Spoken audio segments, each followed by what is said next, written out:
Today special Kerala recipe பண்ண போகிறோம். அது வந்து தேங்காய் எண்ணெய் வச்சு சின்ன வெங்காயம் தேங்காய் மிளகாய் வச்சு பண்ண போகிறோம். இது வந்து ஆக்சுவலாக தேங்காய் எண்ணெயிலே பண்ணுறதால ரொம்ப நல்லாயிருக்கும். ஃபஸ்ட்டு தேங்காய் எண்ணெய் ஒரு 3 டீஸ்பூன் விட்டுக்கலாம். இது கொஞ்சம் நிறைய தேங்காய் எண்ணெய் விட்டு தான் இப்போ பண்ணுறது. இதில் சின்ன வெங்காயம் ஒரு 20 வெங்காயம்,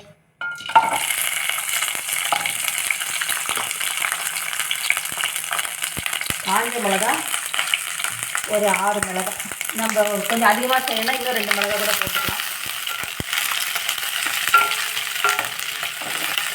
நல்லா வதக்கி இது கொஞ்சம் வதங்கின உடனே நல்லா ஒரு கப் ரொப்ப தேங்காய் இதை போட்டு பண்ணிக்கலாம். ஃபஸ்ட்டு இதை வதக்கிக்கலாம். இன்னொரு மிளகா கூட போட்டால் கூட நல்லாயிருக்கும். இன்னொரு மிளகா கூட போட்டுக்கலாம்.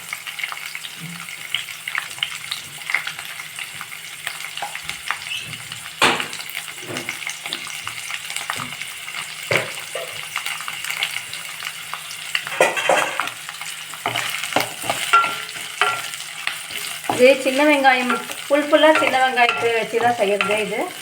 இது வந்து நம்ம நல்லா வதக்கிடணும். சின்ன வெங்காயம் நல்லா வதங்கிடுச்சு. இதுலேயே நல்லா ஒரு 3/4 மூடி தேங்காயும் போட்டு நல்லா ஃப்ரை பண்ணிக்கணும்.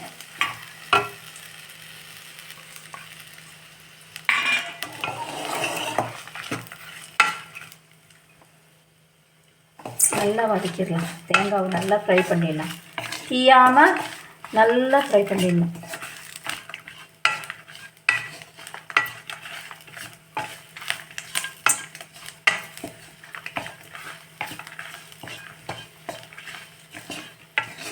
நல்லா தேங்காய் எண்ணெயில் தேங்காயையும் போட்டு வதக்கும் போது நல்ல ஒரு வாசனை.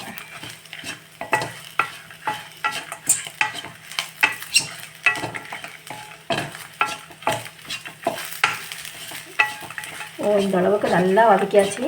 கொஞ்சம் நல்லா ரெட்டாக ஆகிற அளவுக்கு. இப்போ நம்ம ஸ்டவ் ஆஃப் பண்ணிடலாம். இது ஆறினப்புறம் இதை மிக்சியில் போட்டு நல்லா அரைச்சிட்டு வந்துடலாம்.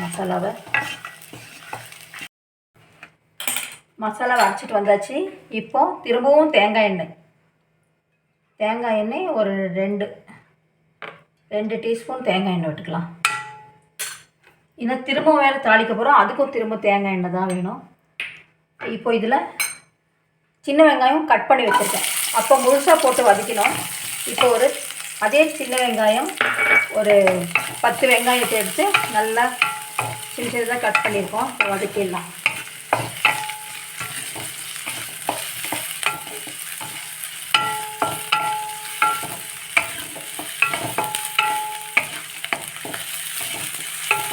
கேரளா ரெசிபியும் சில இது நல்ல ஒரு ருசியாக இருக்கும். இப்போ நம்ம கேரளா ரெசிபி உள்ளிக்கீயல் இது பேர்.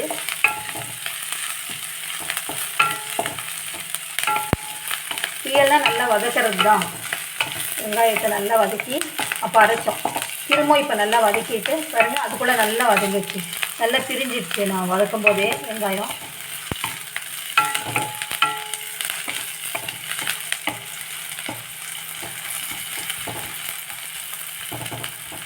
வதக்கிட்டு ஒரு சின்ன நெல்லிக்காய் அளவுக்கு புளியை வந்து கரைச்சி வச்சுருக்கேன். அது போட்டுக்கலாம். கொஞ்சம்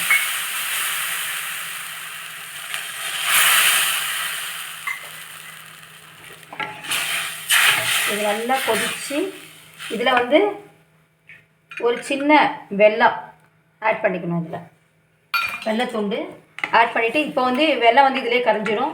இது நல்லா கொதிக்கட்டும். ஒரு 2-3 மினிட்ஸ் கொதிச்சதுக்கப்புறம் நம்ம அரைச்ச விழுதை வந்து இதில் சேர்க்க போகிறோம்.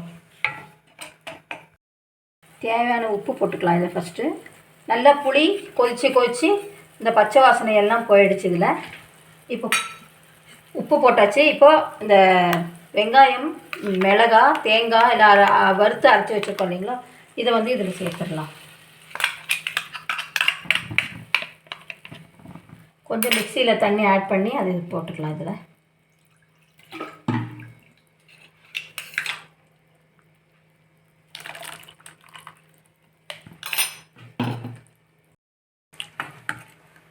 இது மசாலா அரைச்சி தேங்காய் மிளகாய் சின்ன வெங்காயம் அரைச்சி இதில் சேர்த்தாச்சு.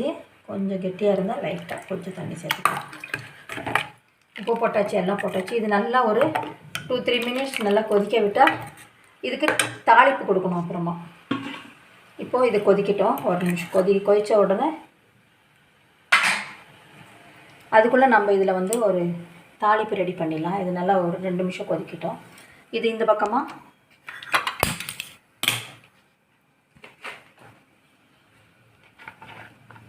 கொஞ்சம் இதுக்கும் தேங்காய் எண்ணெய் தான் நல்லா போதும்.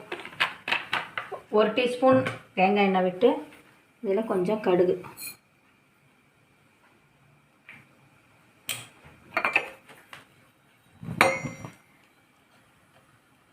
கடுகு, கருவேப்பிலை 2ம் தாளித்து போட்டாக்க போதும்.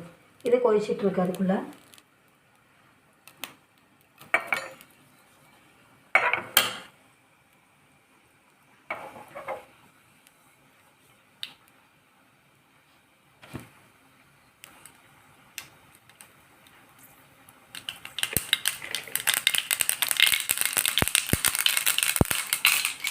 இந்த கருவேப்பிலை போட்டு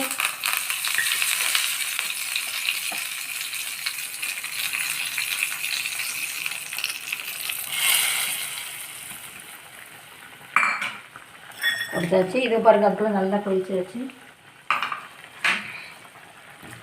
அவ்வளோதான், கேரளா ஸ்டைல் முள்ளித்தீயல் ரெடி ஆயிடுச்சு. நீங்கள் ஒரு டிஃப்ரெண்ட்டான ஒரு நம்ம சைடு புளிக்குழம்பு இல்லை, சாம்பாரும் கிடையாது. இது ஒரு வித்தியாசமான ஒரு ரெசிபி. நீங்களும் இதை மாதிரி ட்ரை பண்ணுங்கள். ட்ரை பண்ணி இது வந்து ரொம்ப ஈஸியான ஒரு விஷயம் தானே. சின்ன வெங்காயம் நம்ம கொஞ்சம் உரித்து வச்சுக்கிட்டாக்க போதும். செஞ்சு சாப்பிட்டுட்டு லைக் பண்ணுங்கள், ஷேர் பண்ணுங்கள், கமெண்ட் பண்ணுங்கள், சப்ஸ்கிரைப் பண்ணுங்கள். சின்ன வெங்காயத்தை வச்சு ஒரு நல்ல ஒரு டேஸ்டான ரெசிபி ரெடி பண்ணியாச்சு. கமெண்ட் பண்ணுங்கள், சப்ஸ்கிரைப் பண்ணுங்கள். நோட்டிஃபிகேஷனில் ஆக்சுவலாக பெல் பட்டன் ப்ரெஸ் பண்ணிங்கன்னா நோட்டிஃபிகேஷனில் நான் போடக்கூடிய வீடியோக்கள் எல்லாம் வரும். ஆல்ன்றது ப்ரெஸ் பண்ணிங்கன்னா வரும். இதே மாதிரி ஒரு நல்ல ரெசிபி திரும்பவும் கொடுக்க போகிறேன். இது தேங்க்ஸ் ஃபார் வாட்சிங்.